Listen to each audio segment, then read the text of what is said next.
سارے لوگ دل سے آواز دے ایک مرتبہ حضور ہم غلام حاضر ہے، حاضر ہے، وہاں پہ کہنا حاضر ہے، حضور سارے غلام حاضر ہے، حضور آپ کے نام پر سارے غلام حاضر ہے، حضور تن من دھن سب قربان کرنے کے لیے سارے غلام حاضر ہے۔ سبحان اللہ، سبحان اللہ۔ یہ غلامی آپ کو میں ایک بات بتا دوں کہ یہ رب کی جو بارگاہ ہے نا وہاں اعمال دیکھے جاتے ہیں، بالکل دیکھے جاتے ہیں، کوئی اس میں دو رائے نہیں، جو کہ نہیں دیکھے تو وہ غداری کر رہے تھے، میں مانتا ہوں، لیکن جتنے اعمال دیکھے جاتے ہیں اس اعمال کی جو حقیقت ہے وہ دل ہے۔ اگر اعمال بہت ہے، بہت نمازیں پڑھی، بہت روزے رکھے، بہت عبادتیں کی، بہت ریاضت امبار ہے، دل صاف نہیں، دل صاف نہیں تو کچھ بھی، دل صاف نہیں تو کچھ بھی، دل صاف ہے تو حضور ہم، حضور ہم، حضور ہم، حضور ہمارا مال، حضور ہماری جان، حضور ہمارا تن من دھن، حضور ہماری سانسیں، حضور ہمارا جسم، بس حضور حکم ہے، حضور حکم ہو۔ یہی تو صحابہ کرتے تھے، آج بڑے بڑے لگائے جاتے ہیں، کوئی عشق کی باتیں کرو، نہیں مسائل باتیں کرو، عقیدے کی باتیں، عشق کی باتیں کون کرے گا؟ صدیق کی باتیں کون کرے گا؟ عمر کی باتیں کون کرے گا؟ عثمان کی باتیں کون کرے گا؟ اور علی کی باتیں کون کرے گا؟ علی علی علی جس کا ذکر بھی عبادت، سبحان اللہ، جس کا چہرہ تکنا بھی عبادت، جس کا ذکر بھی عبادت، ایک اور عبادت ابھی میلاد کر رہے ہیں، میں ایک گواہ بنتا ہوں، یہ غلام شرک و بدعت تو حرام نہیں کر رہے، جتنے بھی حاضر ہیں سب عبادت کر رہے ہیں۔ سبحان اللہ، دلیل لو، حدیث کے الفاظ نوٹ کرو، فرمانے والا میرا نبی معصوم من الخطاء الصغیرہ والکبیرہ من قبل النبوہ بعد النبوہ، بھائی شک کا کوئی گنجائش نہیں، شک کا کوئی پہلو باقی نہیں، بھائی نبوت سے پہلے بھی پاک، نبوت کے بعد بھی پاک، نبوت سے پہلے صغیرہ نہیں، چھوٹے گناہ ہو جاتے نہیں ہوتے، اور نہیں ہوتے گناہ نبی سے، یہ میرا نہیں، فقہا کا نہیں، اللہ رب العزت کا فیصلہ ہے، اس کا فرمان ہے۔ کیا فرمایا؟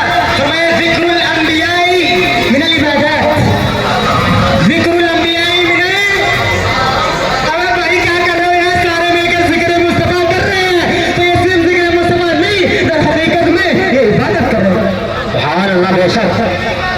بھائی میرا گربان پکڑنے جا کر کتاب سے مسلم میں نوٹ کیا، جا کے اس صحابی سے پوچھو تم نے کیوں روایت کیا، جا کے اس صحابی سے کہو بھائی تو نے اپنے اوپر والے سے کیوں لی، اس سے پوچھو تو نے اپنے اوپر بتلائیں، عین صحابی پوچھو حضور سے کیوں لیا، کہا بھائی حضور ہی کی تو اتباع، عین اتباع الہی ہے، بے شک، بے شک۔ اگر حضور کو چھوڑ دیا جائے دین تو ناقص ہے، حضور کو چھوڑا جائے بندہ مسلمان نہیں، اب حضور کو پکڑ لے تو مسلمان، حضور کے صحابہ کو پکڑے تو ہدایت پر، حضور کے صحابہ کے جو طریقے کو فالو کرے وہی تو سنی صحیح عقیدہ۔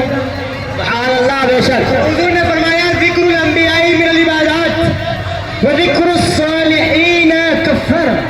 اچھا دیکھو، ایک اعتراض ہو سکتا تھا، ایک اعتراض آتا کہ یار چلو انبیاء کا ذکر تو عبادت ہے، لیکن غوث کا ذکر چھوڑو، فاروق کیا خواجہ غریب نواز کا ارے چھوڑو، کہنا نا ارے کیا رکھا ہے مر کے مٹی میں، کر دیکھو حضور کیا فرما رہے ہیں، حضور فرما رہے ہیں صرف نبیوں کا ذکر عبادت ہی نہیں ہے، نبی تو چھوڑو، حضور فرما رہے ہیں جو ذکر الصالحین، جو نبیوں کے امتی نیک اچھے کام کرے ان کا ذکر بھی عبادت تو عبادت ہے، ساتھ میں گناہوں کا کفارہ بھی۔ سبحان اللہ، اس کا مفہوم سمجھے، اپنے دماغ کو تھوڑا سا ادھر دے، زور دے، حضور نے فرمایا جو بندہ صرف غوث اعظم کا ذکر کرے، خواجہ غریب نواز کا ذکر کرے، تمام اولیاء کاملین کا ذکر کرے تو وہ عبادت میں، کس میں؟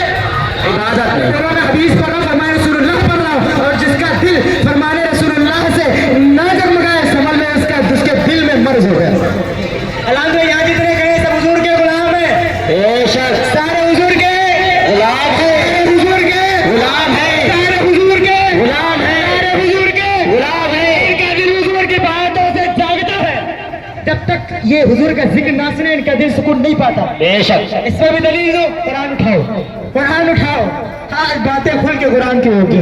رب نے فرمایا نحن نقص، اے محبوب ہم آپ پر قصے بیان کرتے ہیں، کس کے قصے؟ انبیاء علیہ السلام کے، حضرت آدم کے، حضرت موسیٰ کے، حضرت عیسیٰ کے، حضرت داؤد کے، حضرت سلیمان کے۔ بولا کیوں بیان کرتا ہے؟